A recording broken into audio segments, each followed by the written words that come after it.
The wind hit 40 below that Christmas Eve, and the pines on the ridge above Silver Pine bent like old men praying. Sloane Waverly stood at the kitchen counter of her grandfather's barn, pipetting a solution of CRISPR-modified enzymes into a row of glass vials, her hands steady despite the cold that seeped through the log walls. The wood stove behind her crackled and popped, throwing orange light across shelves crammed with reagent bottles, dog-eared journals, and a framed photograph of her mother in a lab coat, smiling at something just outside the frame. 3 months. That was how long she'd been hiding up here. 6,000 feet above sea level, on a dead-end forest road in the Colorado Rockies. 3 months since Julian Sterling, the newly appointed CEO of Sterling Biotech, had walked into the company's executive boardroom, looked directly at her across the conference table, and signed the termination letter that ended her career.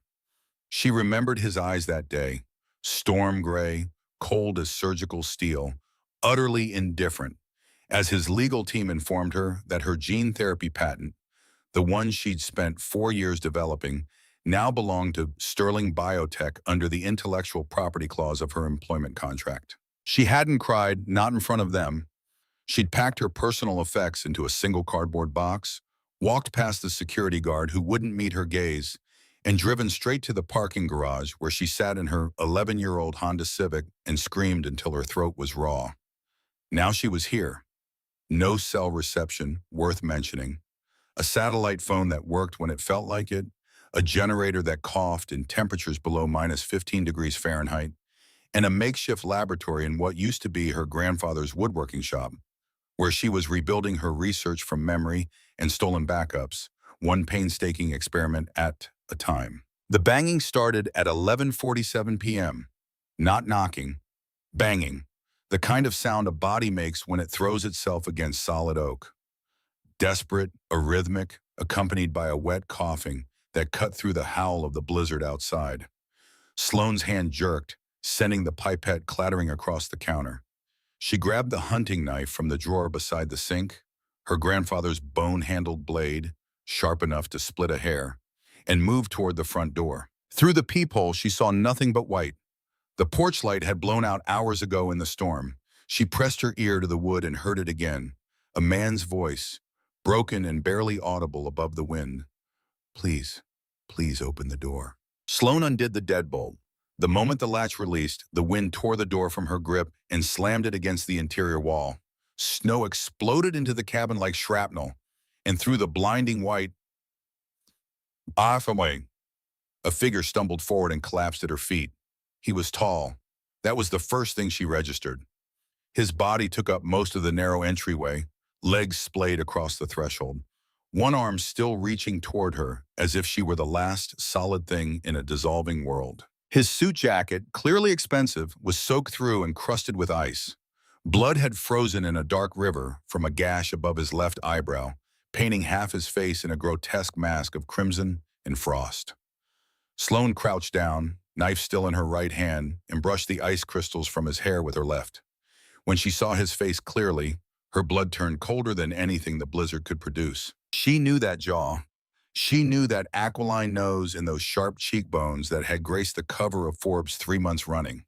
She knew those lips, now pressed into a grimace of pain, that had spoken her termination with all the emotion of a man ordering lunch. Julian Sterling was dying on her doorstep. For 3 full seconds, Sloane didn't move. Her fingers tightened on the knife handle. A voice in the back of her skull, small, vicious, utterly rational, whispered, "Close the door. Call no one. Let the mountain take what it's owed." Then Julian's eyes opened. Not the eyes she remembered from that boardroom. Those had been polished granite, calculating, and remote. These eyes were cracked glass, confused, terrified. And when they found her face, something happened in them that she would spend weeks trying to understand. They softened, not with recognition exactly, but with something deeper, relief, as if he'd been searching for something essential and had finally found it. His hand, the one still reaching, closed around the hem of her wool sweater. His grip was weak, fingers blue-white with frostbite, but he held on as though she were the only thing keeping him tethered to the world. "Found you," he whispered. His breath came in ragged, shallow gasps. each one forming a tiny cloud that dissolved instantly in the frozen air. Finally found you, my wife. I'm sorry. I'm sorry I'm late. His eyes rolled back, his hand went slack, his head lolled to the side, and he was gone. Not dead. She could see the faint rise and fall of his chest, but unconscious, sinking into whatever dark place trauma and hypothermia conspired to send a person. Sloane knelt there in the doorway, wind screaming around her, snow piling on her shoulders, staring at the unconscious face of the man who had destroyed her life. His wife. He'd called her his wife. She had never spoken to Julian Sterling outside of 3 formal meetings and 1 devastating termination hearing. They had no relationship, no history, no connection whatsoever beyond the purely adversarial.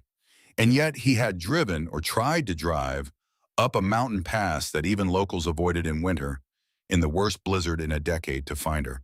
And when he found her, the only word his broken mind could form was wife. "You absolute bastard," Sloane said to no one and grabbed him under the arms. He weighed easily 200 pounds, most of it lean muscle that was currently dead weight. It took her 7 minutes to drag him from the doorway to the rug in front of the wood stove. By the time she managed to kick the front door shut against the gale, her back was screaming and her sweater was soaked through with his blood and melted snow. She worked fast, running on the clinical autopilot that 4 years of biomedical research had hardwired into her nervous system. Wet clothes off first, the cashmere overcoat, the bespoke suit jacket, the dress shirt underneath, all of it stiff with ice and smelling of pine sap and copper. She checked his pupils with her phone's flashlight. Unequal dilation, the left slightly larger than the right. Concussion, probably severe. The gash on his forehead was deep but clean, likely from impact with the steering wheel or a window frame. She irrigated it with saline from her lab supplies, applied butterfly closures, and covered it with sterile gauze. His core temperature, measured with the infrared thermometer she used for reagent storage, read 93.2 degrees Fahrenheit, moderate hypothermia. She wrapped him in every blanket she owned, positioned him on his side in case he vomited, and fed the wood stove until the logs inside roared like a furnace. It was while removing his overcoat that she found them. A matte black USB drive, the kind with military-grade waterproof casing and biometric encryption, had been zipped into the coat's interior breast pocket. Beside it, stuffed into the same pocket with obvious haste, was a sheaf of papers, maybe 30 pages, crumpled and water-stained but still legible. Sloane sat cross-legged on the floor beside Julian's unconscious body, spread the papers across her lap, and began to read. By the 3rd page, her hands were shaking. By the 10th, she couldn't see the words through the tears. The first document was her intellectual property contract with Sterling Biotech, not the version she'd signed, the original pre-modification version with a clause her copy had never contained. Paragraph 7, in the event of fraudulent alteration of signatures or criminal misconduct by Sterling Biotech executives against the patent holder, all commercial rights revert unconditionally to the original inventor. Someone had removed this clause from her copy before she signed it. The second set of documents were internal emails, dozens of them, between Vance Sterling, Julian's younger brother, and Sterling Biotech's chief operating officer, and 3 members of the board of directors. The emails detailed in explicit and damning language a scheme to forge Julian's signature on Sloane's termination paperwork, sell her gene therapy patent to Meridian Pharmaceuticals for $2 billion, and split the commission 4 ways. Julian hadn't fired her. He hadn't signed anything. His own brother had forged his name, stolen her work, and pocketed the proceeds while Julian's reputation took the damage. Sloane looked at the man lying unconscious beside her. The man she'd spent 3 months hating with every cell in her body. The man who apparently had been driving through a Category 4 blizzard to bring her the proof of her own innocence. "Why?" she said aloud, her voice cracking. "Why would you do this?" Julian Sterling naturally did not answer. She tried the satellite phone at 2 a.m., again at 3, and again at 4:30. Nothing but static. The storm had knocked out the relay tower on Mount Eldon, and the backup wouldn't cycle for hours, maybe days. The road down the mountain, 14 miles of switchbacks carved into the side of Devil's Drop Ravine, would be buried under 6 feet of snow by morning. No ambulance was coming, no helicopter could fly.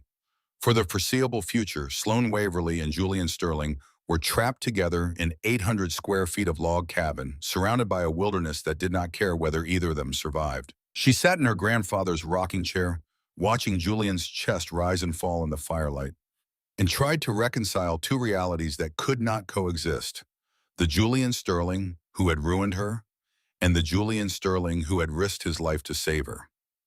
One of them was a lie. She needed to know which one. He woke at dawn. Sloane was dozing in the rocking chair, the hunting knife on her lap, when a sound pulled her back to consciousness. The specific, tentative sound of a man trying to sit up and failing. She opened her eyes to find Julian propped on one elbow, blinking at the unfamiliar surroundings with an expression that was equal parts confusion and concentration. "Don't move," she said, crossing the room. "You have a concussion and probable frostbite on your left hand. You need to stay still." Julian looked at her, studied her really, with the focused intensity of someone trying to solve a problem without knowing what the variables were. His gaze traveled from her face to her hands to the cabin walls to the wood stove and back to her face.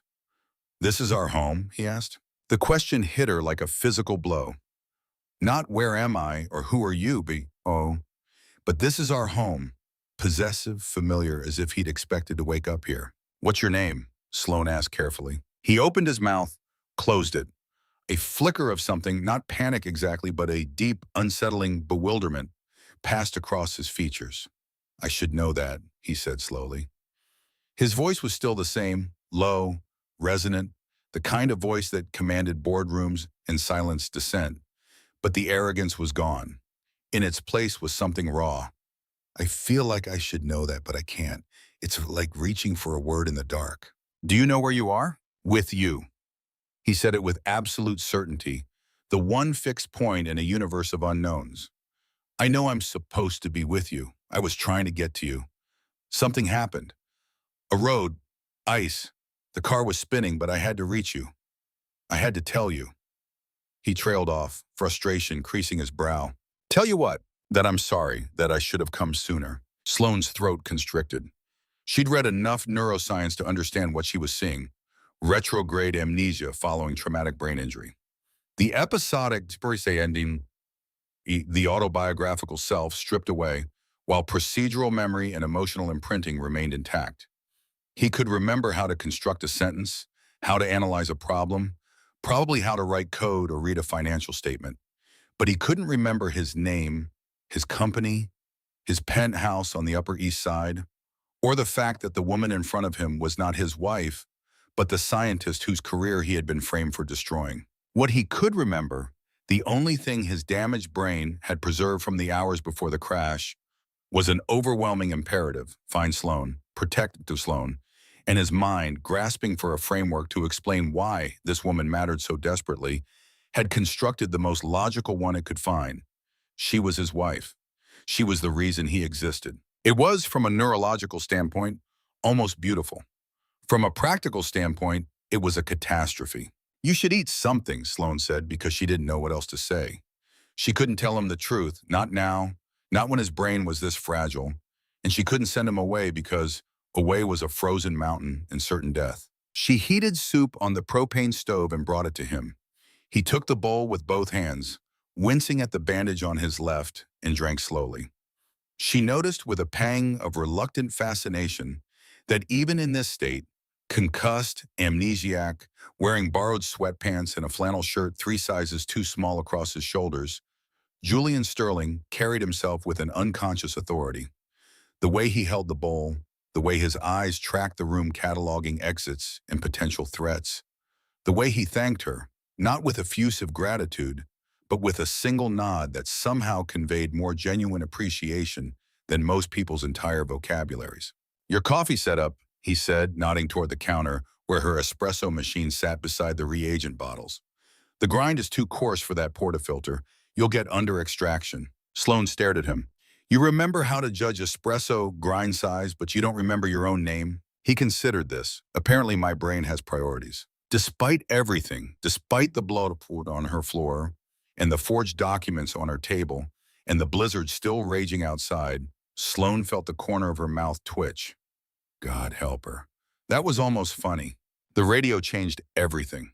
It happened mid-morning while Sloane was rebandaging Julian's forehead, and he was sitting with unnerving patience, watching her face with an expression that made her skin prickle, with something she refused to name.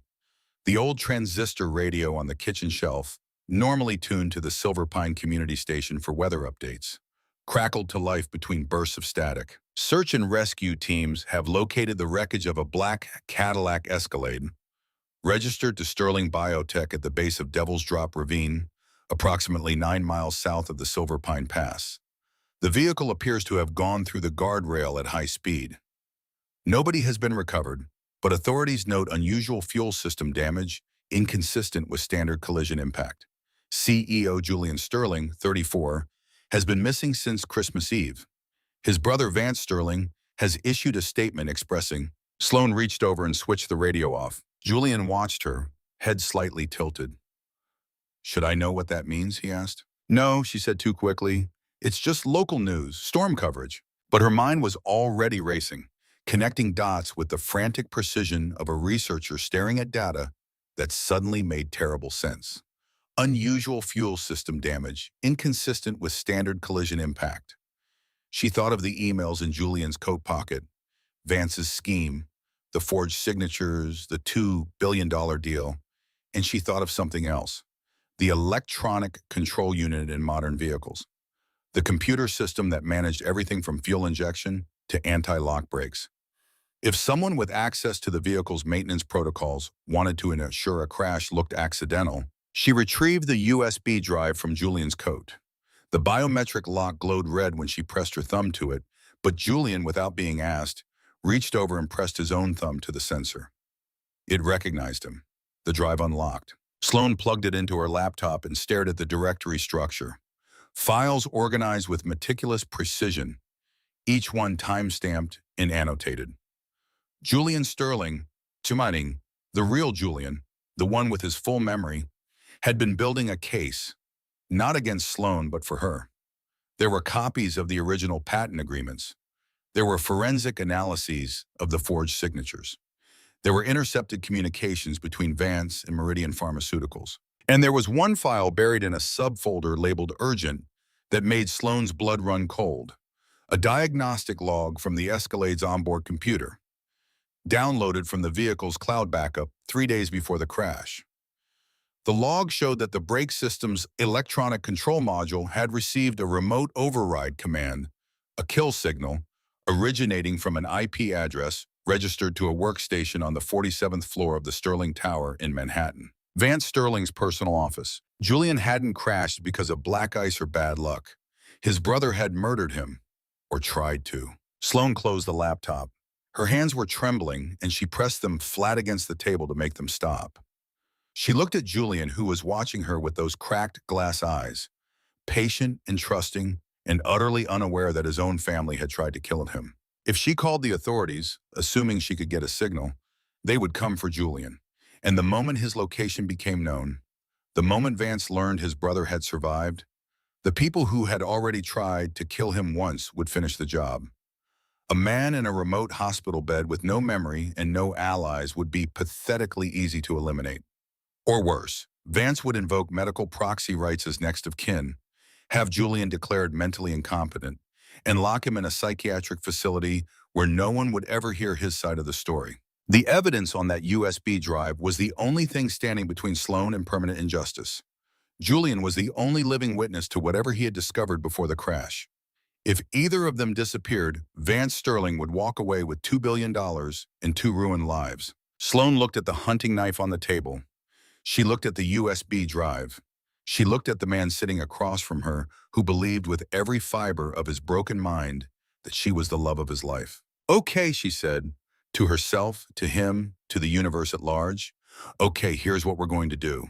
3 days after the storm broke, the county road crews finally punched through to the Silver Pine Pass, opening a single lane of packed snow wide enough for one vehicle at a time.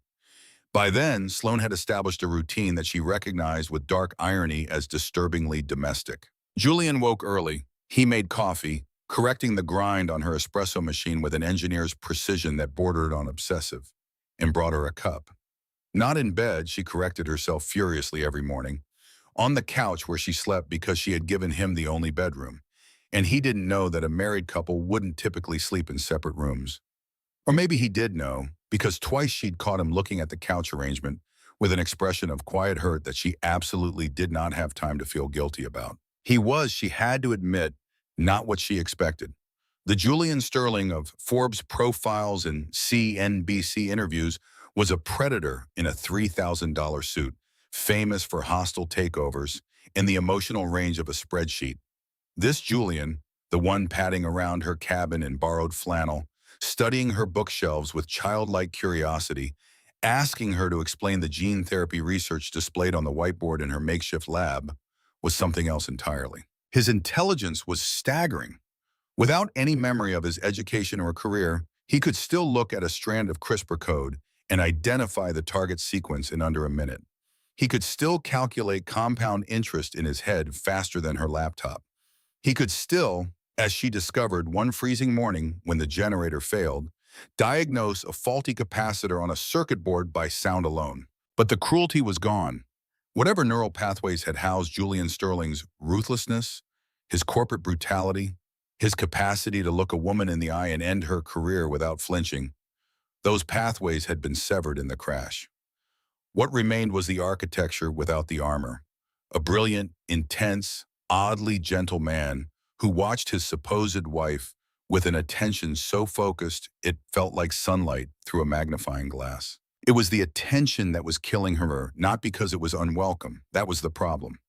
Because on the third morning when Julian stood behind her at the lab bench, close enough that she could feel the heat radiating from his chest, and asked in that low, serious voice why she tensed every time he got within arm's reach, "Have I done something wrong before the accident? Did I hurt you?" Sloan realized with dawning horror that she didn't want him to step back. She needed him to, but she didn't want him to. And the difference between those two things was a chasm she couldn't afford to fall into. On the fourth day, she drove Julian down the mountain to the Silver Pine Community Health Clinic, the only medical facility within 60 miles. Dr. Julina Okafor, a no-nonsense physician who had treated everything from frostbite to bear maulings in her 30 years of rural practice, examined Julian with professional thoroughness and mounting concern. "He needs a CT scan," Dr. Okafor told Sloan privately while Julian sat in the examination room, studying an anatomical poster with disconcerting interest. "The skull X-ray shows a hairline fracture along the temporal bone. There could be subdural bleeding. I can't detect it with the equipment I have here. He should be in a hospital." "He can't go to a hospital," Sloan said. Dr. Okafor raised one silver eyebrow. "Miss Waverly, if there's intracranial pressure building, I understand the risks, but there are people looking for him, and those people are the reason he has a fractured skull in the first place." The doctor studied her for a long moment, then nodded slowly.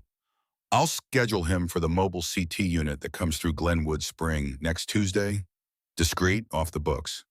But if his symptoms worsen before then, confusion beyond the amnesia, vomiting, seizures, you bring him to me immediately, regardless of who's looking." They were walking back to the truck when the black Lincoln Navigator pulled into the clinic's gravel parking lot. Sloan saw it first. The vehicle was grotesquely out of place in Silver Pine, where the average car was a mud-splattered pickup with a rifle rack and a bumper sticker about fly fishing. This was a $120,000 Manhattan war machine with tinted windows and New York plates, and it parked with the aggressive precision of someone who expected everyone else to get out of their way. Two men stepped out. The first was tall, silver-haired, wearing a charcoal overcoat that cost more than Sloan's annual grocery budget. The second was younger, carrying a leather briefcase and the specific expression of moral vacancy that Sloan associated with corporate attorneys. The older man walked directly toward the clinic entrance, then stopped when he saw Julian.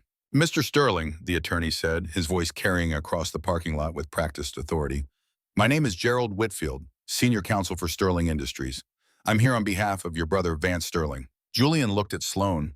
She watched him process the name Sterling and saw no recognition, just weariness. "Your brother," Whitfield continued, pulling a document from his briefcase, "has obtained an emergency medical power of attorney. Given the severity of your head trauma and resulting cognitive impairment, Mr. Vance Sterling, as your closest living relative, has been granted full medical proxy.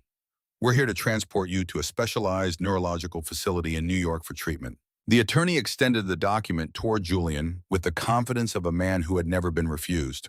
Sloan intercepted it. She scanned the pages. The legal language was dense, but the intent was clear. Vance wanted Julian declared mentally incompetent.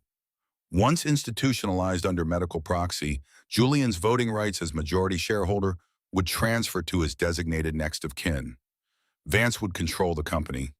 The patent sale to Meridian would proceed uncontested, and Julian Sterling, the only person who had tried to stop it, would spend the foreseeable future in a locked ward, medicated into compliance. Sloan thought of the diagnostic log on the USB drive, the remote kill command sent to Julian's brakes, the IP address traced to Vance's office. She thought of the $2 billion deal that hinged on Julian's silence. And she understood, with the cold clarity of someone who has been underestimated her entire career, exactly what would happen if Julian got into that car. He would never get out. Under United States law, the only person who could override a next-of-kin medical proxy was a legal spouse. A wife or husband's authority superseded that of siblings, parents, or any other blood relative. This was family law, fundamental and unambiguous. Sloan had approximately 4 seconds to make a decision that would determine the rest of her life. She stepped forward. She took Julian's hand, his right hand, the one without frostbite damage, and laced her fingers through his.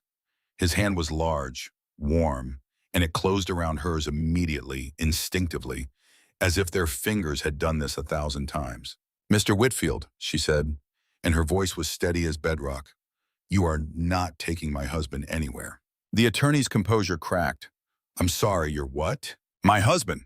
Sloan lifted her chin, meeting Whitfield's gaze with the same ferocity she'd once brought to defending her research before skeptical review boards. "Julian and I were married in a private ceremony in Las Vegas 6 months ago. I am his legal spouse, his designated medical proxy, and the only person authorized to make decisions about his care. The paperwork is on file with my attorney, which means your emergency proxy is worth approximately as much as the paper it's printed on." Whitfield's face cycled through several expressions: surprise, calculation, doubt, before settling on professional condescension. "Miss Waverly, there is no public record of any such marriage. You'll understand that we'll need to verify whatever you need to verify. In the meantime, my husband is under the care of his physician and his wife, and he's not going anywhere with representatives of the man who tried to kill him." The parking lot went very quiet. Whitfield's eyes narrowed. The second man, the one who hadn't spoken, shifted his weight, and Sloan caught the outline of something under his coat that wasn't a wallet. Julian stepped forward. He didn't know who he was. He didn't know who Vance Sterling was, or what Sterling Industries did, or why these men in expensive clothes had come to a small-town clinic in the Colorado mountains to collect him. But he knew 3 things with the unshakable certainty of a man whose entire identity had been reduced to its most essential components. He knew this woman was his wife, he knew these men were threatening her, and he knew with a bone-deep instinct that amnesia couldn't touch, that he would break anyone who tried to take him from her. He positioned himself between Sloan and the 2 men. The movement was fluid, almost casual, but the effect was unmistakable.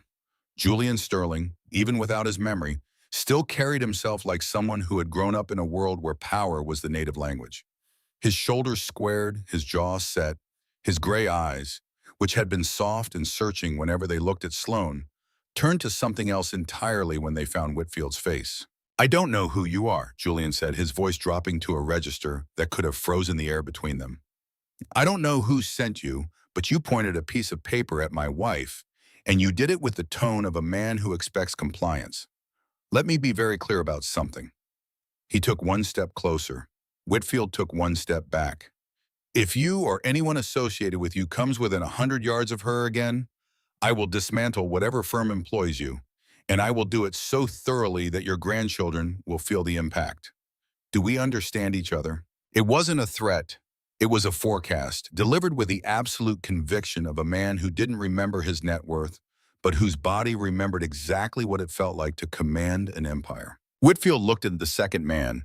The second man looked at Julian's hands, large, still, perfectly relaxed at his sides, and shook his head almost imperceptibly. They got back in the Navigator. The engine turned over with a muted growl, and the vehicle reversed out of the parking lot without another word. Sloane exhaled. Her knees were shaking. The hand, still laced with Julian's, was slick with sweat. "That was convincing," she said, her voice thinner than she wanted it to be. Julian looked down at their joined hands and then at her face.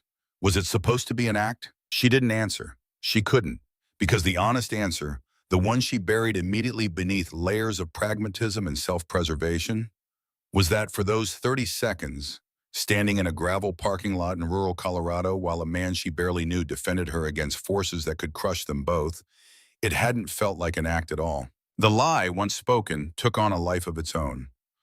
Word traveled fast in Silver Pine, the kind of small town where the grocery store clerk knew your blood type and the postman could recite your prescription medications from memory.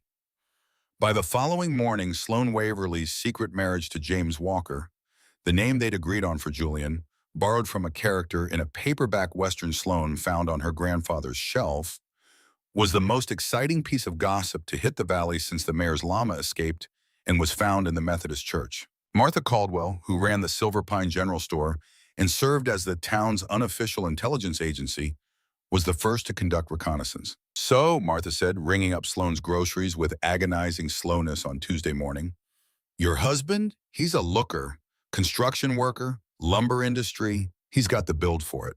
"He's in technology," Sloane said, which was technically true. "City boy, then. Love that for you, sweetie. You've been up in that cabin alone too long. A woman needs warmth that doesn't come from a wood stove, if you catch my meaning." Martha winked with the subtlety of a foghorn. Julian, who had insisted on accompanying Sloane despite her protests, was examining the store's selection of canned goods with the bewildered expression of a man who had never in his life purchased his own food, which Sloane realized he probably hadn't. "James, honey, we need to go," she called. The endearment stuck in her throat like a fishbone. He looked up, and his entire face changed. That involuntary brightening she'd noticed happened every single time she spoke to him, as if her voice was a frequency his nervous system was tuned to receive.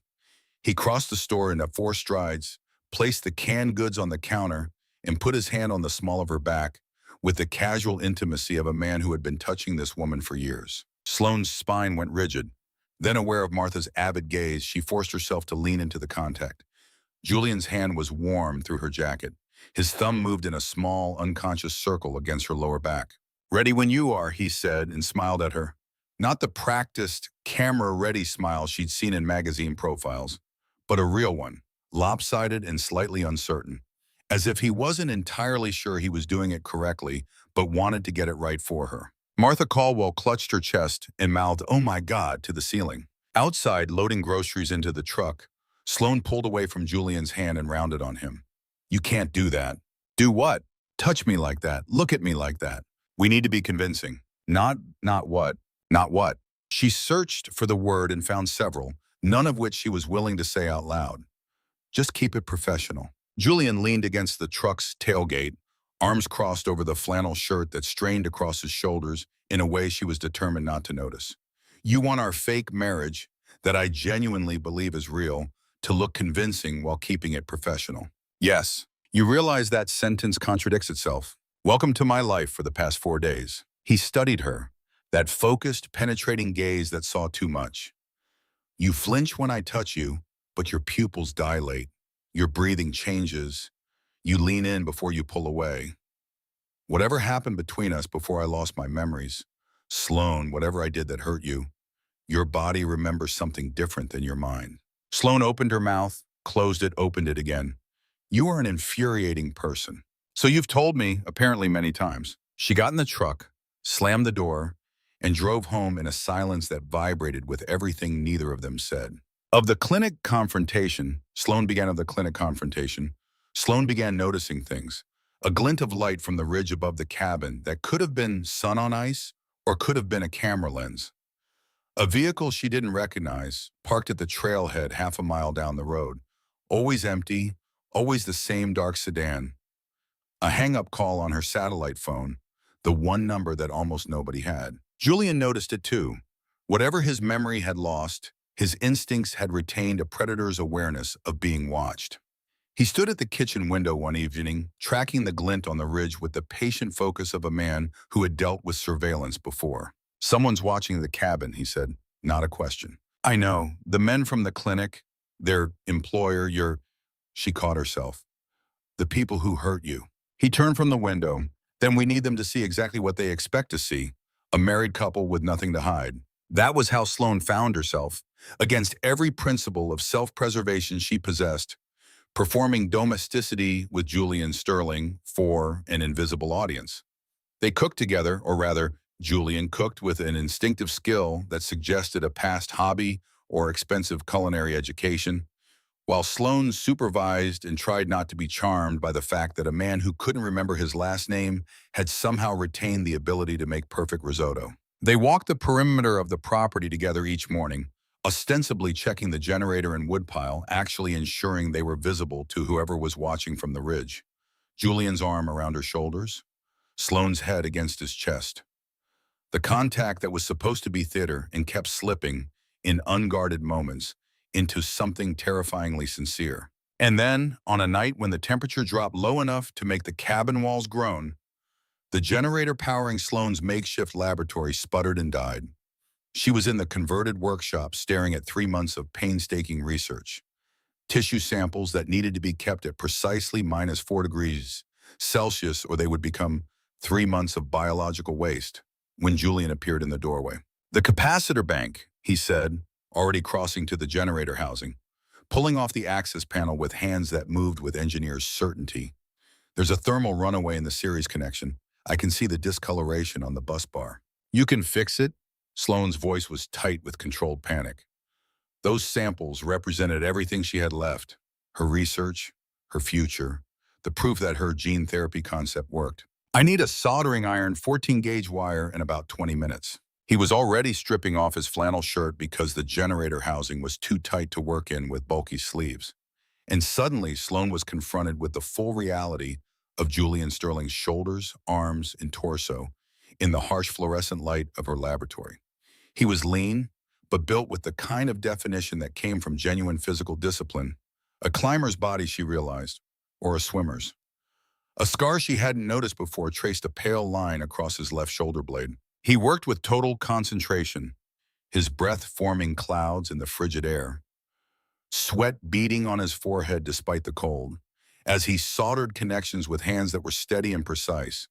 Sloane watched him, told herself she was supervising the repair, knew she was lying, and felt something shift inside her chest with an almost audible click, like a lock turning, like a wall coming down. It wasn't his body, not entirely. It was the way he looked at her whiteboard afterward, the one covered in her gene therapy equations and protein folding diagrams, and asked questions that were not just intelligent, but incisive. Questions that revealed a mind capable of operating at her level. Questions that no one, not her former colleagues, not her professors, not any of the men she dated in her 20s who'd smiled politely at her work and then asked if she'd ever thought about doing something more accessible, had ever thought to ask. This sequence here, Julian said, pointing to a line of nucleotide code with a grease-stained finger. You've designed a self-limiting expression vector. The therapeutic gene activates, repairs the target tissue, then the vector disassembles. No permanent genetic modification. Yes, Sloane said, her voice barely above a whisper. That's not just clever, that's revolutionary. He turned to look at her, and in his eyes she saw something she'd been searching for her entire career without knowing it. Not admiration, recognition.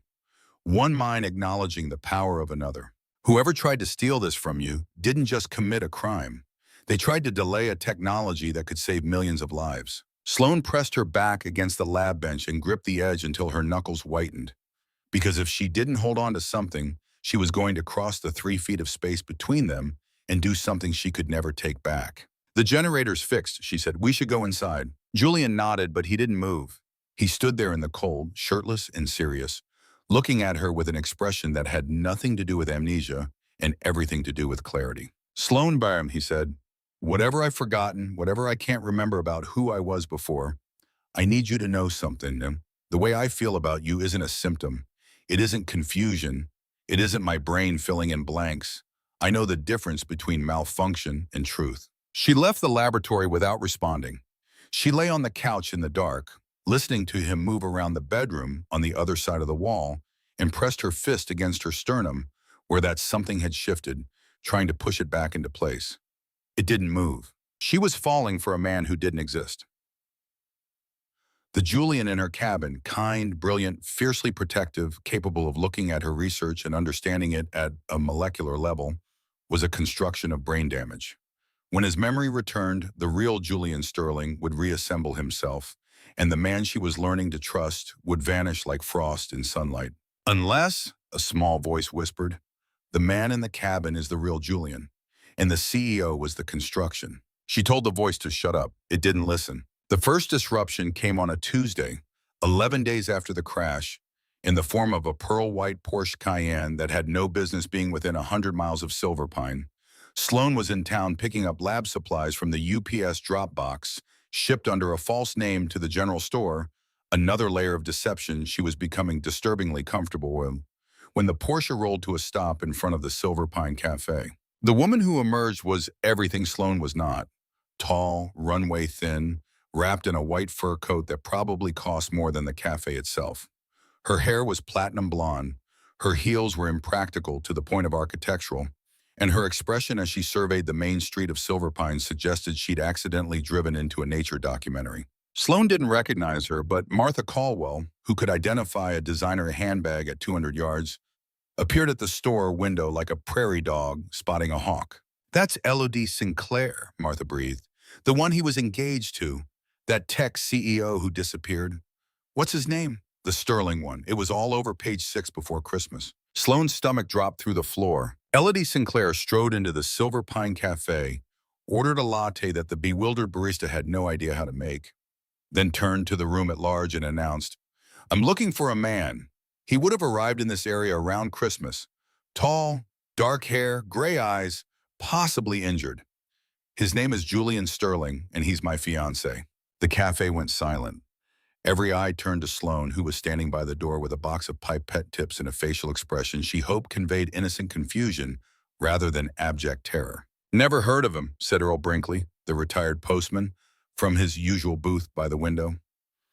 Earl had taken a liking to James Walker after Julian had helped him repair a fence in the first week of January, and small-town loyalty ran deeper than any New York socialite's investigation.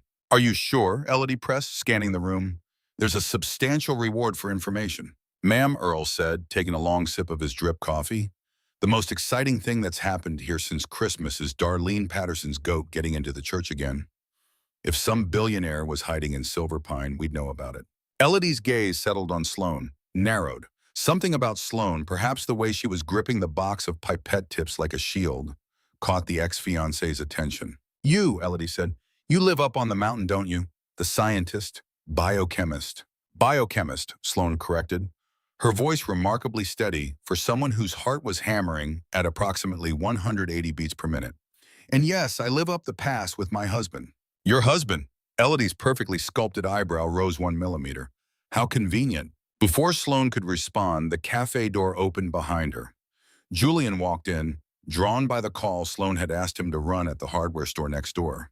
He was carrying a paper bag of wood screws and wearing the slightly distracted expression of a man mentally solving an engineering problem. He stopped when he saw Elodie. No recognition, not a flicker. Elodie, on the other hand, went pale beneath her foundation.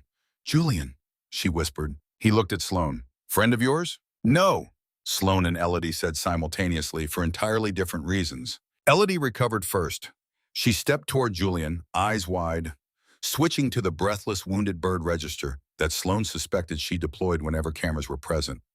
"Julian, darling, it's me, Elodie, your fiancé. We've been searching for you everywhere. Your brother is worried sick." "My brother," Julian repeated, and something flickered in his expression. Not memory, but instinct. The same weariness he'd shown with the lawyers. His body didn't remember Vance, but it remembered the threat. Elodie reached out to touch his arm. Julian stepped back. The movement was subtle but unmistakable. The instinctive recoil of someone who does not want to be touched by this person. "I don't know you," he said flatly. "You've had a head injury. You're confused." "I'm not confused about this." He looked at Sloan again, and his expression transformed in a way that every person in that cafe registered. The weariness dissolved, his shoulders dropped, his eyes warmed. He crossed the room, stood beside Sloane, and took the box of pipette tips from her hands with a gentleness that made Martha Caldwell's eyes fill with tears behind the counter. Then he looked back at Elodie. I don't know who you are or why you're here, but if my brother sent you, you can tell him the same thing I told his lawyers. My wife and I are not interested in visitors. Elodie's composure cracked like thin ice. Your wife? This nobody in a flannel shirt is your wife? Julian, I'm wearing your ring. She held up her left hand where a diamond the size of a kidney bean caught the cafe's fluorescent light. Julian studied the ring with clinical detachment. It doesn't suit you.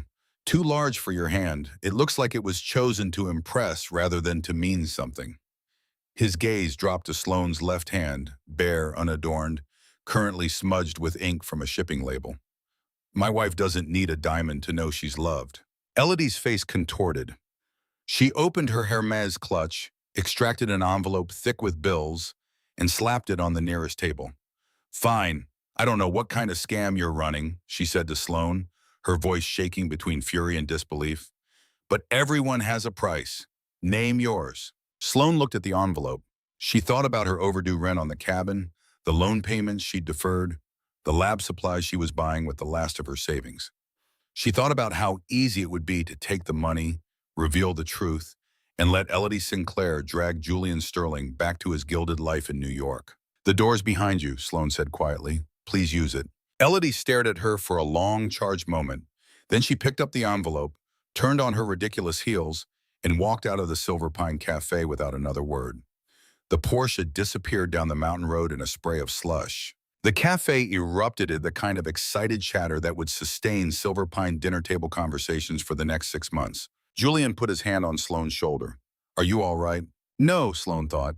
I just defended a fake marriage to your real ex-fiancé while falling in love with a version of you that might not survive the return of your memory. I am spectacularly, catastrophically not all right. I'm fine, she said. Let's go home. She called it home as naturally as breathing, and neither of them commented on it, which was somehow worse than if they had. The USB drive was the key to everything, and Sloane couldn't crack it alone. The biometric lock had opened with Julian's thumbprint, giving her access to the file directory.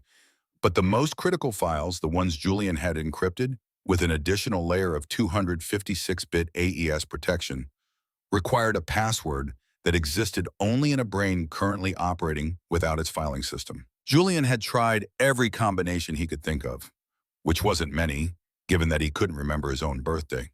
Sloane needed a specialist, someone who could break military-grade encryption without alerting the kind of people who monitored such things. Someone outside the reach of Sterling Industries' surveillance network. She found Marcus Chen through a chain of contacts so convoluted it would have impressed a Cold War handler. A former colleague from her graduate program at MIT knew a cybersecurity researcher in Portland who knew a forensic data analyst in Denver who, for a fee that consumed the last $4,000 in Sloane's savings account, agreed to work remotely on the encrypted files. Marcus operated out of a basement in Lakewood, communicated exclusively through encrypted channels, and asked no questions beyond how soon do you need it? Yesterday, Sloane told him. That'll cost extra. I don't have extra. Then it'll take a week. It took 9 days. 9 days during which Julian and Sloane settled into a rhythm that felt increasingly less like performance and increasingly more like life. Julian helped her in the laboratory, not as an assistant. His mind was too formidable for that, but as a collaborator. He couldn't remember his degree from MCT, the same program she realized with a jolt where they might have overlapped by 2 years without ever meeting. But his understanding of biotech engineering was instinctive and profound.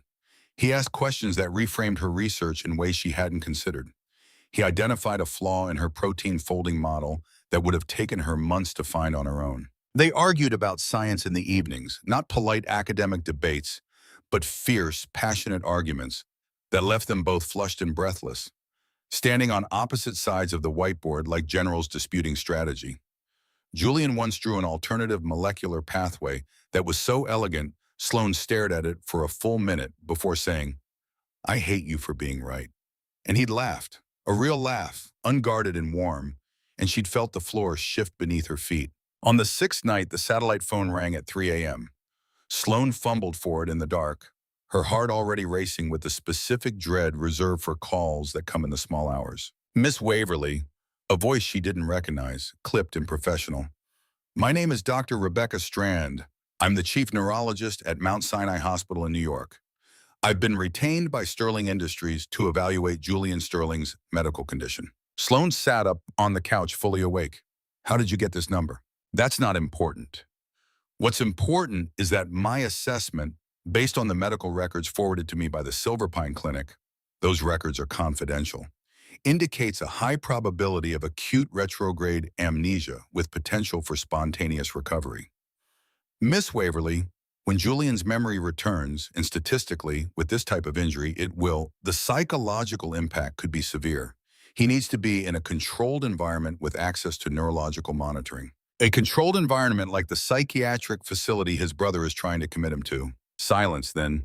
I'm not at liberty to discuss the specifics of my client's instructions. Your client being Vance Sterling. Another silence. Longer this time. Miss Waverly, I'm calling as a physician, not an attorney. Whatever the family dynamics may be, the medical reality is that this man's brain is a ticking time bomb. When those neural pathways reconnect, and they will, the flood of returning memories could trigger seizures, psychotic episodes, or extreme emotional destabilization. He should not be in an isolated cabin with a woman who, I understand, has significant personal grievances against him. Thank you for your concern, Dr. Strand. My husband's care is in excellent hands. She hung up before the doctor could respond and sat in the dark for a long time, listening to the wind and the beating of her own heart. Dr. Strand was right about one thing. Julian's brain was changing. It started with small things. He'd pause in the middle of its task, a distant look crossing his face as if hearing music from another room. He'd reach for a coffee mug and suddenly know that he preferred it black, no sugar, with a specific water temperature of 200 degrees Fahrenheit. He'd look at the snow-covered peaks visible from the cabin window and say without prompting, I've climbed something like that, not here. Somewhere warmer, with red rock. Sedona, maybe? Sloan suggested, keeping her voice casual. Or Utah. Maybe. He frowned. There was someone with me. A woman, not you. Before you. A long time before. Your mother? Sloan offered. Though she knew from the company biography that Eleanor Sterling was not the type to go rock climbing. No, someone younger. He shook his head, frustrated. It's like looking through frosted glass. I can see shapes, but not details. The fragments grew more frequent and more vivid. One morning, Sloan found him sitting on the edge of the bed, staring at his hands with an expression of profound disturbance. I remember a room, he said, when she asked. A long table, people in suits, and I'm angry, not irritated, furious. Someone has done something I specifically ordered them not to do, and I'm destroying them. Not physically, with words, with logic. I can feel how good it felt. He looked up at her and his eyes were haunted. I was cruel, wasn't I? The person I was before. Sloan sat beside him on the bed, close but not touching. What makes you say that? Because in the memory, I don't feel bad about it. I feel powerful. I feel like cruelty was just another tool in a toolbox, like it didn't cost me anything to use it. He turned his hands over, examining them as if they belonged to someone else. Did I use it on you? She thought about the boardroom, the termination letter, the way he'd looked through her like she was transparent. The person who hurt me, she said carefully, wasn't entirely who I thought he was. I'm still figuring out how much of what happened was his choice. Julian accepted this with a nod that suggested he understood she wasn't ready to say more. But that night, lying on the couch in the dark, Sloan heard something through the bedroom wall that she would carry with her for the rest of her life. A sound so quiet she almost dismissed it as the house settling. Julian Sterling, tech billionaire, corporate predator, the man Forbes had once called the most dangerous mind in biotech, was crying. Not loudly, not theatrically, just the muffled private grief of a man who was beginning to remember the person he used to be and was terrified of what he'd find. On the 9th day, Marcus Chen sent the decrypted files. Sloan opened them on her laptop while Julian slept, reading with the systematic intensity of a researcher reviewing experimental data. The contents were more extensive and more damning than she dared hope. Julian, before the crash, had conducted a months-long internal investigation into his own company, not with the knowledge of the board, not with the support of legal counsel, but alone, using administrative access that only the CEO possessed. He had discovered that Vance's scheme went far beyond forging signatures and selling patents. The Sterling Biotech COO had been systematically embezzling funds, manipulating clinical trial data to inflate stock prices, and maintaining an undisclosed financial relationship with Meridian Pharmaceuticals that constituted textbook insider trading. But the revelation that stopped Sloane's breath was the audio file. It was a recording from Julian's private office, timestamped 3 days before Christmas Eve. The audio quality was clean. Julian had clearly placed a recording device in advance, expecting exactly this conversation. Vance's voice, languid and confident. The board vote is Thursday. I have the proxies. The Waverly patent sells to Meridian by New Year's, and we split the commission as agreed. Julian's voice, controlled but tight with suppressed fury. The Waverly patent isn't yours to sell, Vance. And for the record, I never signed those termination papers. You forged my name. A pause, then Vance, still calm. Prove it. Your signature analyst retired in September. Conveniently. And the original contracts, the ones with that pesky paragraph 7, well, they've been misplaced. I have copies, which no court will accept without the originals. Jules, be reasonable. The woman is nobody, a lab rat with delusions of grandeur. Her research is worth billions in the right hands, and she'd have spent another decade publishing papers that 12 people would read. We're doing her a favor. Julian's response was quiet and deadly. I'm going to find her, Vance. I'm going to bring her the original documents, the ones you don't know I have, and I'm going to help her dismantle everything you've built on her stolen work. And then I'm going to have you arrested. A long silence. Then Vance, for the first time, his casual affect cracked, revealing something cold and calculating beneath. You know, Jules, there's a reason I handle the operational side of this company. You've always been the visionary, the genius, the one the cameras love. But visionaries have a terrible habit of driving off cliffs, especially in winter, especially on mountain roads. The recording ended. Sloane sat in the silence of the cabin, the laptop screen casting blue light across her face. Julian Sterling had known his brother was going to try to kill him. He'd known it, and he'd driven up that mountain anyway, because the alternative, letting Sloane's stolen work disappear into a corporate black hole, was worse to him than the risk of death. She looked toward the bedroom door where the man who couldn't remember any of this was sleeping, the dreamless sleep of the amnesiac, and she understood with a certainty that settled into her bones like heat from the wood stove that she was not falling for a construction. The man in her cabin, the one who fixed generators in the cold, who argued about molecular biology at midnight, who cried quietly when he remembered his own cruelty, was not a product of brain damage. He was Julian Sterling with his defenses stripped away. The cruelty had been the construction. The kindness was what was underneath. She saved the files, she backed them up to 3 separate locations. And then she went to bed, not on the couch. She walked into the bedroom, lay down on the far side of the mattress, and when Julian stirred and reached for her in his sleep, she let him pull her close. In the morning, she would figure out how to destroy Vance Sterling. Tonight, she just needed to not be alone. The seizure came 4 days later. They were in the laboratory, Sloane at the microscope, Julian at the whiteboard, working through a problem in enzyme kinetics that had been eluding her for weeks. He was mid-sentence, something about substrate concentration, when his voice simply stopped. Sloane looked up. Julian was standing motionless, chalk in hand, his eyes fixed on a point somewhere beyond the wall. Then his body jerked. The chalk fell from his fingers. His knees buckled, and he went down hard, his head striking the corner of the lab bench on the way. Julian! Sloane was beside him in seconds, turning him on his side, clearing the area around his head. The seizure was brief, under 2 minutes, but violent, his muscles contracting and releasing in waves while she held his shoulders and counted seconds with her teeth clenched. When it passed, he lay still, breathing hard, staring at the ceiling. She could see it in his eyes before he spoke. The change, like watching a screen come back online. Pixels resolving into an image that was sharper and more complex than what had been there before. Sloane. His voice was different. Still him, but layered now with a gravity that hadn't been there 5 minutes ago. Sloane. I remember. She didn't move, didn't breathe. I remember the boardroom. I remember Vance. I remember the emails, the forgery, the drive up the mountain.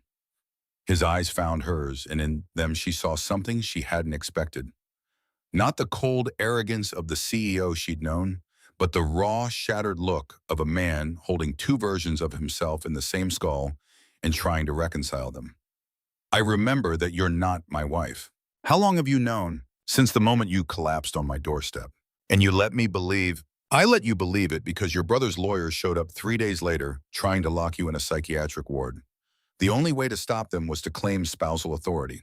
I lied to protect you. He sat up slowly, wincing, and pressed the back of his hand against his forehead, where a new bruise was forming over the old scar. You could have turned me in. After what you thought I'd done to you, signing those papers, stealing your work, you had every reason to leave me on that porch.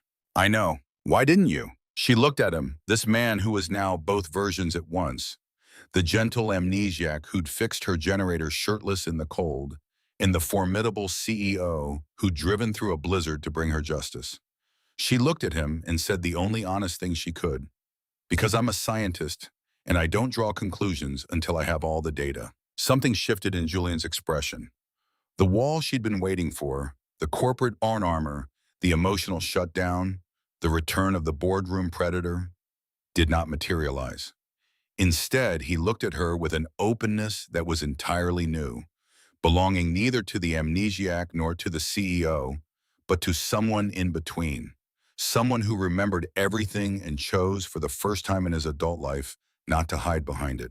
The data, he said slowly, all of it, including the part where I've spent the last 3 weeks falling in love with you. Sloane's eyes burned. She blinked hard. That was the amnesia. No. He stood slowly and closed the distance between them. The amnesia took away my excuses, my defenses, my reasons for keeping people at arm's length. It took away the Julian Sterling, who was too afraid of vulnerability to admit that the reason I was driving up that mountain wasn't just the documents. I could have mailed them. I could have sent a lawyer. I drove through a blizzard because I needed to see your face when you learned the truth. I needed you to know it was me who brought it. He raised his hand carefully, giving her time to step back, and touched her jaw with his fingertips. I remember everything now. I remember that meeting where I first read your research proposal and couldn't sleep for 2 nights because the brilliance of it kept me awake. I remember telling Vance that hiring you was the most important decision Sterling Biotech had ever made. I remember the day they told me you'd been terminated and the sick feeling in my stomach when I realized what had been done in my name. And I remember every single moment in this cabin. The coffee, the arguments, the way you look at 3 o'clock in the morning when you've had a breakthrough and your eyes go wide and you forget that anyone else exists. Sloane was crying. She hadn't intended to. She never cried, but the tears came anyway, hot and fast, blurring the face of the man standing in front of her. You were cruel, she whispered. Before, in the boardroom, I saw you fire people without blinking. I was. I built a version of myself that could run a company and destroy competitors and never feel the cost. The accident took that version apart. He paused. I don't want to rebuild it. What do you want? He reached past her to the laptop on the lab bench. He opened it, logged into the Sterling Industries internal portal with credentials his restored memory now provided, and began typing. What are you doing? Sloane asked. Something I should have done 3 months ago. He turned the screen so she could see it. A corporate equity transfer form, filled out and awaiting confirmation. I'm transferring 30% of my personal holdings in Sterling Biotech to you, not as compensation, not as charity, but as recognition that your intellectual property was stolen under my company's banner and that you are the rightful owner of the technology that will define this company's future. Sloane stared at the screen. Julian, that's worth approximately $600 million at current valuation. I'm aware. He looked at her steadily. You saved my life. You protected me from my own family. You let me into your laboratory and your home and your mind. I'm not trying to buy your forgiveness. I'm trying to make you my equal partner in every sense of the word, so that when we walk into that boardroom together, because we are going to walk into that boardroom together, Vance and every corrupt member of that board will understand that they're not facing a lone scientist they can bully. They're facing a team they cannot beat. His finger hovered over the enter key. Tell me to stop, he said. If you don't want this, any of it, tell me to stop and I'll find another way. Sloane looked at the screen. She looked at Julian. She thought about 3 months of rage, 3 months of rebuilding, 3 months of planning a lonely crusade against an enemy she believed was this man. And she thought about 3 weeks of coffee at dawn, arguments at midnight, a hand on the small of her back that felt like coming home. She reached past him and pressed enter herself. "I don't need you to fight my battles," she said, her voice steady even as more tears fell. "But I wouldn't mind a partner." Julian pulled her into his arms, and she let him, pressing her face against his chest where his heartbeat was steady and real in hers. He held her the way he'd held her in his sleep, completely, as if she were the answer to a question he'd spent his whole life asking. "Partners?" he said against her hair. "Now let's go destroy my brother." They spent 2 weeks preparing, not in the cabin that had served its purpose, but in a rented apartment in Denver, chosen for its anonymity and its proximity to a federal courthouse. Julian, fully restored to his formidable self but fundamentally altered in ways Sloan was still discovering, coordinated with Marcus Chen to assemble a forensic evidence package that would withstand scrutiny from any court in the country. The digital log from the Escalade's onboard computer showing the remote brake override originating from Vance's office IP, the audio recording of Vance threatening Julian's life. The forged signature analysis completed by a retired FBI handwriting expert whom Marcus had tracked down in Tucson. The internal emails detailing the $2 billion kickback scheme, each piece individually damning. Together, they constituted a case that any prosecutor would salivate over. Julian also contacted someone Sloan hadn't expected, an attorney named Thomas Aquino, a senior partner at a boutique litigation firm in Washington, D.C., who specialized in corporate fraud and white-collar crime. When Sloan asked how Julian knew him, Julian's answer was characteristically direct. "He's the only lawyer I've ever met who turned down a bribe from my family. That makes him the only lawyer I trust." Aquino flew to Denver on a Tuesday, reviewed the evidence in a hotel conference room for 6 hours, and emerged with the controlled excitement of a man who had just been handed the case of his career. "I can get you a federal indictment," Aquino told him. "But timing matters. If Vance gets wind of what we have before the shareholder meeting, he'll destroy evidence and flee to a non-extradition country. I've seen it before with these types." "Then we don't give him time to run," Julian said. "We do it at the meeting, in front of every shareholder, every board member, and every financial journalist in the room." Aquino raised an eyebrow. "That's dramatic." "That's the point. Vance built his power on appearances. The loyal brother, the steady hand, the man who stepped up when the CEO vanished. We need to dismantle that image in real time, in a setting where he can't control the narrative." Sloan watched Julian as he spoke and saw something she was learning to recognize. The CEO's strategic mind operating at full power, but channeled through the emotional clarity the amnesia had unlocked. He wasn't plotting destruction for the sake of dominance. He was engineering justice with the precision of a man who had learned the hard way what happens when power operates without conscience. The Sterling Industries Extraordinary General Meeting was scheduled for February 14th, Valentine's Day, a coincidence that Sloan found grimly appropriate, at the Waldorf Astoria in Manhattan. Vance had called the meeting himself, positioning it as a necessary step to stabilize leadership in the wake of Julian's disappearance. The agenda included 3 items: a vote to officially remove Julian from the board of directors on grounds of prolonged absence and suspected mental incapacity, a vote to approve the sale of the Waverly gene therapy patent to Meridian Pharmaceuticals, and a vote to install Vance Sterling as permanent CEO. It was, Julian observed, the corporate equivalent of a coronation. All Vance needed was a crown and a choir. On the morning of the meeting, Sloan stood in front of the bathroom mirror in their hotel suite, staring at her reflection with the detached assessment of someone conducting a visual experiment. The woman who looked back at her bore little resemblance to the woman who'd opened her cabin door to a blizzard 2 months ago. Same auburn hair, same sharp brown eyes, same constellation of freckles across the bridge of her nose that she'd spent her 20s trying to conceal and had since stopped caring about. But the expression was different. The posture was different. She looked, she realized, like someone who had decided to stop running. Julian appeared behind her in the mirror. He was already dressed, a midnight blue suit, bespoke, delivered that morning from a Savile Row tailor who kept his measurements on file despite his months-long disappearance. He looked like what he was, one of the most powerful men in American business, restored to his throne and preparing for war. But when his eyes met hers in the mirror, the corporate armor softened. He reached around her, straightened the collar of the ivory silk blouse she'd bought yesterday at a boutique where the saleswoman had spent an uncomfortable amount of time trying to steer her towards something more colorful. Perhaps for your body type? And placed his hands on her shoulders. You don't have to do this, he said. I can present the evidence myself. You can stay here or go back to Colorado or...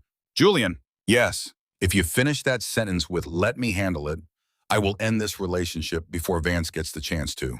He smiled. It was the lopsided one, the one that belonged to the cabin, to mornings by the wood stove, to the man underneath the suit.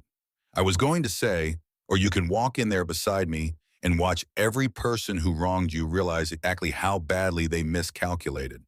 But your version works too. The Waldorf Astoria's grand ballroom had been configured for maximum corporate theater. 300 chairs faced a raised platform where a podium bore the Sterling Industries logo. A stylized double helix that Sloan noted bitterly was based on the gene therapy structure she had designed. Camera crews from CNBC, Bloomberg, and Reuters occupied a roped-off section along the left wall. The room smelled of money, ambition, and industrial-strength air freshener. Vance Sterling stood at the podium, conducting the proceedings with the smooth assurance of a man who had already counted his votes. He was younger than Julian by 4 years, softer in the jaw, sharper in the eyes, with the kind of polished charisma that worked well in boardrooms and poorly in any situation requiring genuine human connection. His suit was gray, his tie was red, and his expression as he surveyed the assembled shareholders was that of a man reviewing his domain. As many of you know, Vance addressed the room, his voice amplified and steady. My brother's disappearance has been a tragedy for our family and a period of profound uncertainty for this company. After 2 months of exhaustive search efforts, we must face the possibility that Julian may not return to us. In his absence, it falls to the board and to the Sterling family to ensure that this company's assets, including groundbreaking intellectual property and gene therapy, are managed responsibly and profitably. He paused for effect.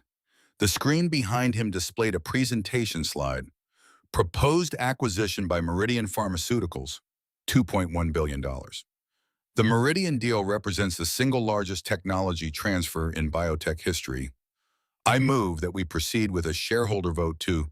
The mahogany doors at the back of the ballroom opened. Every head in the room turned. The camera operators swung their equipment toward the sound.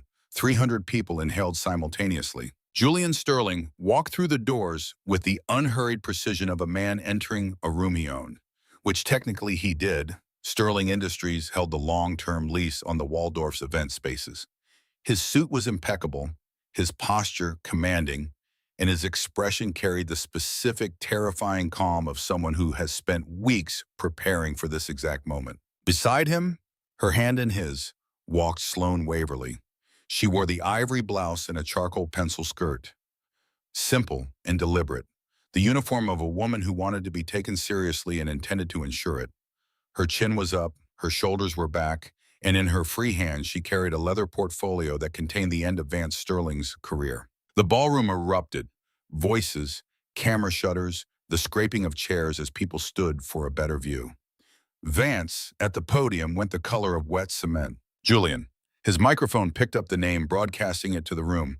You're alive. Observant, as always, Vance.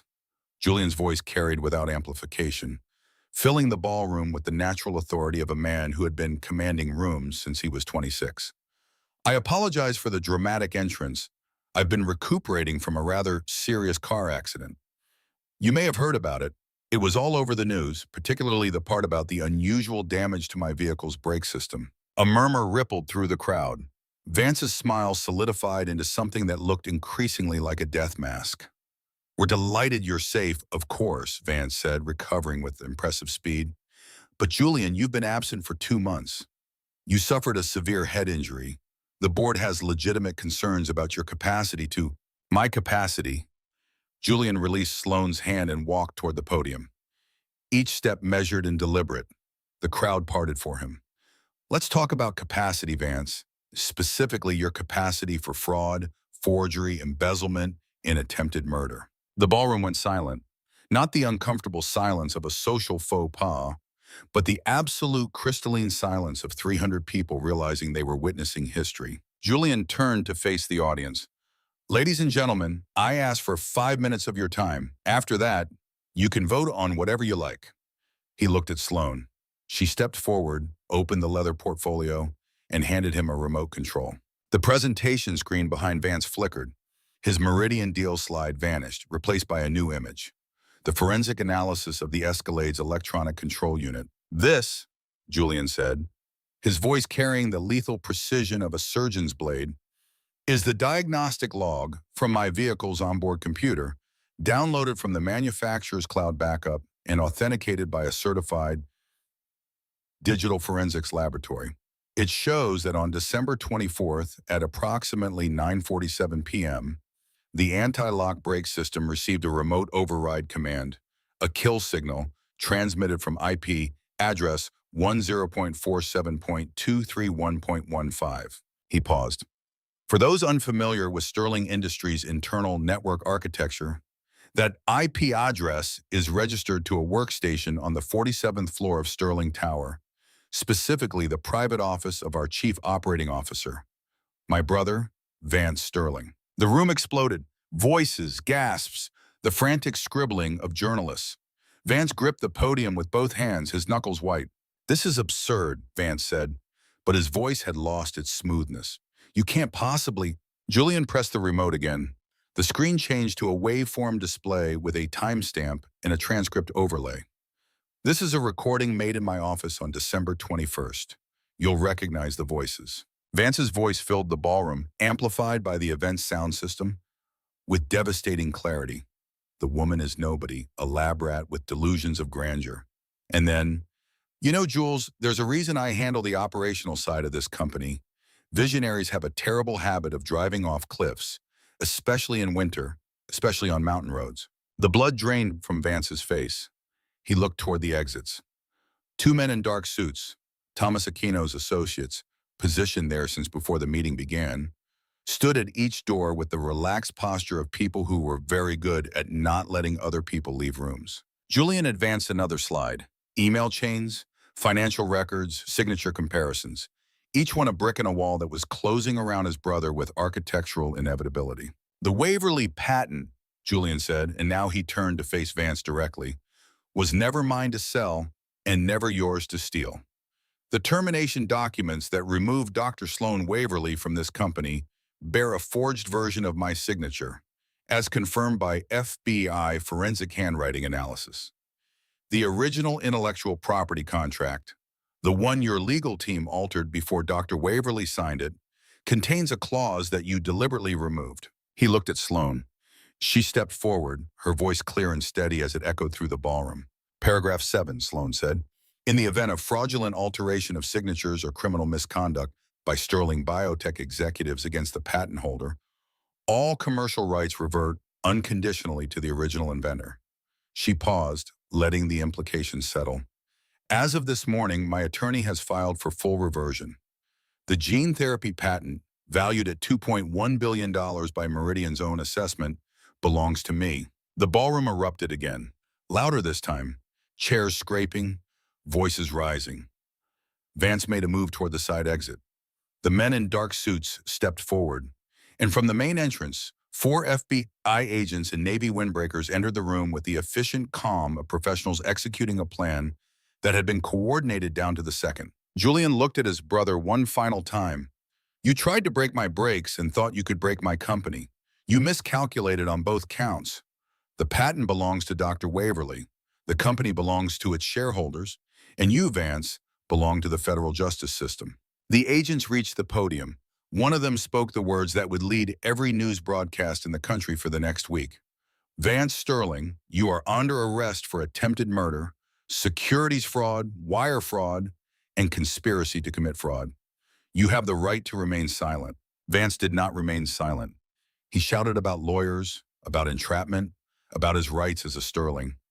His voice grew louder and more desperate as the agents led him through the ballroom, past 300 shareholders who watched in stunned silence, past the camera crews whose footage would be viewed 60 million times in the first 24 hours, past Julian and Sloan, who stood side by side and watched without expression as the man who had tried to destroy them both was escorted into the back of a federal vehicle. When the doors closed behind him, Julian exhaled, a long, slow breath that seemed to release 2 months of accumulated tension.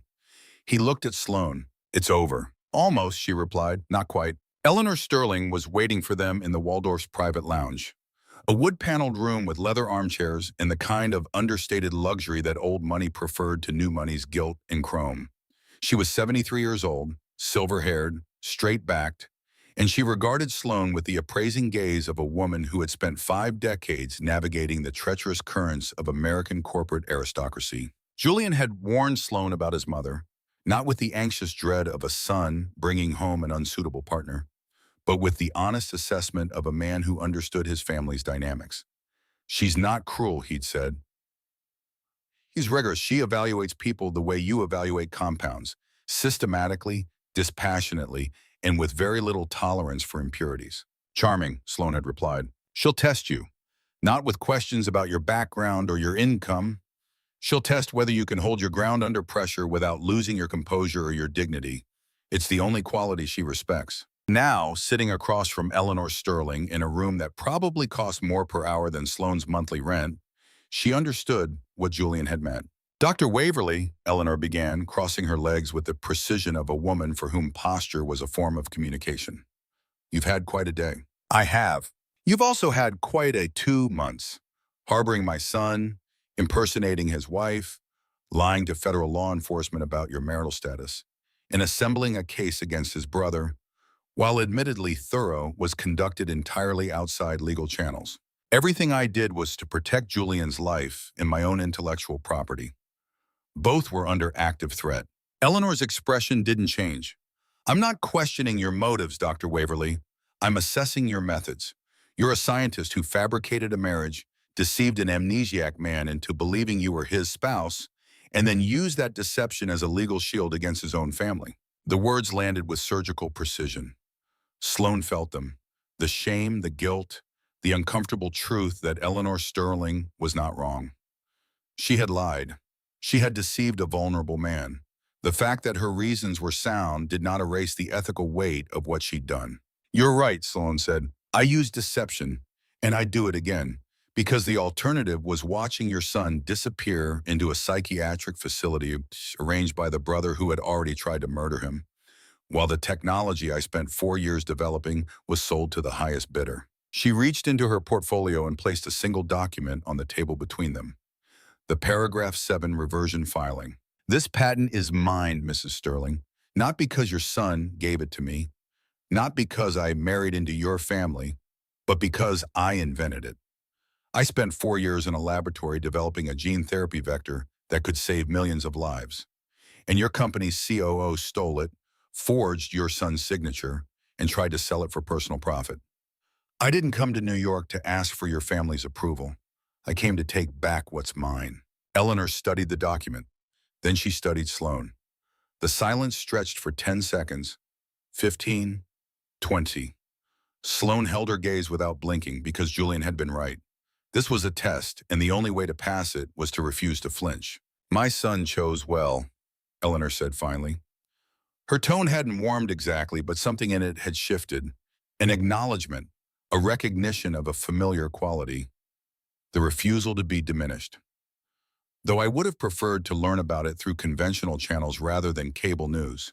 I would have preferred not to be fired, robbed, and forced to hide in a cabin for 3 months. Life is full of disappointments." The barest flicker of a smile crossed Eleanor Sterling's face. It was gone so quickly, Sloan might have imagined it. "Julian tells me you plan to continue your research independently." "I do, with full ownership of my patent and a laboratory that doesn't double as a woodworking shop. Sterling Biotech has the infrastructure to support that research. State-of-the-art facilities, funding, a team of the best biomedical engineers in the country. Sterling Biotech also has a history of stealing my work." "Sterling Biotech under Vance's influence," Eleanor corrected. "Under Julian's leadership, the company operated with integrity for 8 years. With Vance removed and Julian restored, the infrastructure is sound. The question is whether you're willing to work within it." "Not within it, alongside it, as an equal partner with full autonomy over my research." Eleanor uncrossed and recrossed her legs. You're negotiating terms with me. I'm establishing boundaries. There's a difference. Another silence. Then Eleanor stood, smoothed her jacket, and looked at Sloane with an expression that, if not warmth, at least resembled the absence of hostility. Friday evening. Dinner at the house in Greenwich. Julian knows the address. Don't let him dress you. He has no eye for color. She left the room without waiting for a response. When the door closed, Sloane exhaled and realized her hands were trembling against the armrests. Julian entered from the adjacent room where he had very obviously been listening through the connecting door. He was smiling, the lopsided smile. She likes you, he said. She terrifies me. That's how you know. The snow was melting in Silverpine. It was the first week of March, and the brutal winter that had nearly killed Julian Sterling was loosening its grip on the Colorado Rockies. Water ran in silver threads down the mountainside, pooling in the meadow below the cabin, where the first tentative shoots of spring grass were pushing through the mud. Sloane knelt in the small greenhouse attached to the cabin's south wall, transferring seedlings from propagation trays to larger pots. The greenhouse had been her grandfather's pride, a simple structure of salvaged windows and cedar framing that caught the afternoon sun and held it like a cupped hand. She'd spent the past week bringing it back to life, replacing cracked panes, reinforcing the shelving, filling it with the herbs and greens she'd missed during the long winter of frozen meals and canned soup. Her hands were deep in potting soil when she heard the cabin's front door open and close. Julian's footsteps on the porch. She knew them now, could distinguish them from the house settling and the wind's percussion, followed by the creak of the greenhouse door. He stood in the doorway for a moment, watching her. She knew he was there without looking up, the way she always knew, as if his presence had its own gravitational field that her body had learned to detect. There's dirt on your nose, he said. There's always dirt on my nose when I'm in here. I know, that's why I like coming in here. She sat back on her heels and looked at him. He was wearing the flannel shirt, the one she'd lent him the first night, which technically still didn't fit, but which he'd adopted with the stubborn sentimentality of a man who associated it with being saved. His hair, longer now than the CEO appropriate cut he'd arrived with, fell across his forehead in a way that made him look younger, softer, more like the man she'd come to know than the one she'd come to fear. He crossed the greenhouse and knelt in front of her, ignoring the damp soil that immediately began soaking through the knees of his jeans. From his pocket, he produced a small box, not velvet, not ostentatious, just a simple wooden box that she recognized with a start as her grandfather's handiwork. He must have found the blank in the workshop and carved it himself. Julian opened the box. Inside, on a bed of folded cloth, sat a ring, not a diamond, an emerald, deep green as the seedlings surrounding them, set in a band of white gold that had been etched with a pattern she recognized after a moment's study. The double helix, not the corporate logo. Her double helix, the one she'd drawn in her first research notebook. The original design that had started everything. I had it made in Denver, Julian said. I gave the jeweler your notebook, the one you keep in the lab. I hope you don't mind. Sloane stared at the ring, at the helix, at the evidence that this man had paid attention not to her dress size or her favorite restaurant or any of the superficial currencies that usually govern these moments, but to the work that defined her, the science that was her language, the research that was her heart. The night I showed up on your doorstep, Julian said, I called you my wife. I didn't know my name, didn't know my company, didn't know anything about the world except that I had to find you. My brain was shattered, Sloane. Everything was gone, my past, my identity, every memory I'd ever made.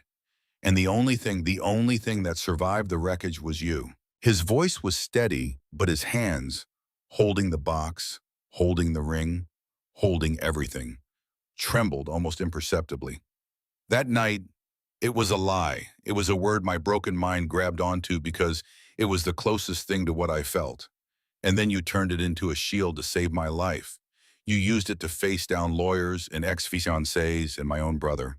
And you never once asked for anything in return. He took a breath. I'm not broken anymore. I remember who I am, who I was, and who I want to be. I want to be the man who makes coffee that's ground correctly. The man who argues about enzyme kinetics at midnight. The man who knows that the most brilliant mind he's ever encountered belongs to a woman with dirt on her nose and seedlings in her hands. That night in the blizzard, my damaged brain called you my wife with everything it had left. Today, with everything I am, whole, restored, terrified, completely in love with you, I'm asking if you'll make the lie true. Sloane looked at the ring. She looked at Julian. She looked at the greenhouse around them. The salvaged windows, the cedar shelves, the seedlings reaching toward the spring light. And she thought about beginnings, about how the most important experiments start not with certainty, but with a hypothesis and the courage to test it. She held out her left hand, the one that had been bare at the Silver Pine Cafe when Julian told Elodie Sinclair that his wife didn't need a diamond to know she was loved. Dirt under her fingernails, soil in the creases of her palm, the hand of a scientist, a survivor, a woman who had spent 3 months in a cabin on a mountain rebuilding her life from stolen backups and borrowed time. Julian slid the ring onto her finger. The emerald caught the afternoon light, green as new growth, green as the world restarting after winter. Yes, Sloane said. Then because she was who she was, but I'm keeping my name. Julian laughed. The sound filled the greenhouse, startling a finch from the eaves, and Sloane thought it was the best sound she'd ever heard. Better than the hum of a centrifuge at speed, better than the click of a successful gene sequence locking into place, better than anything. He kissed her slowly, thoroughly,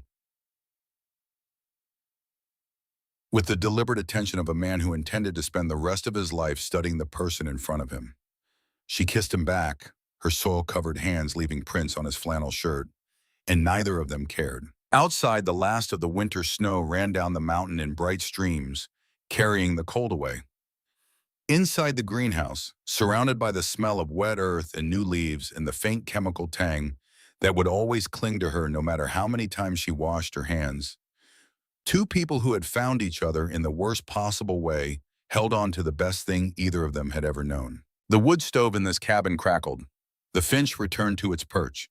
The seedlings grew, and in a carved wooden box on a greenhouse shelf, a patent reversion document sat beside a ring box, both evidence of the same truth, that the most valuable things in the world are the ones you have to fight to keep.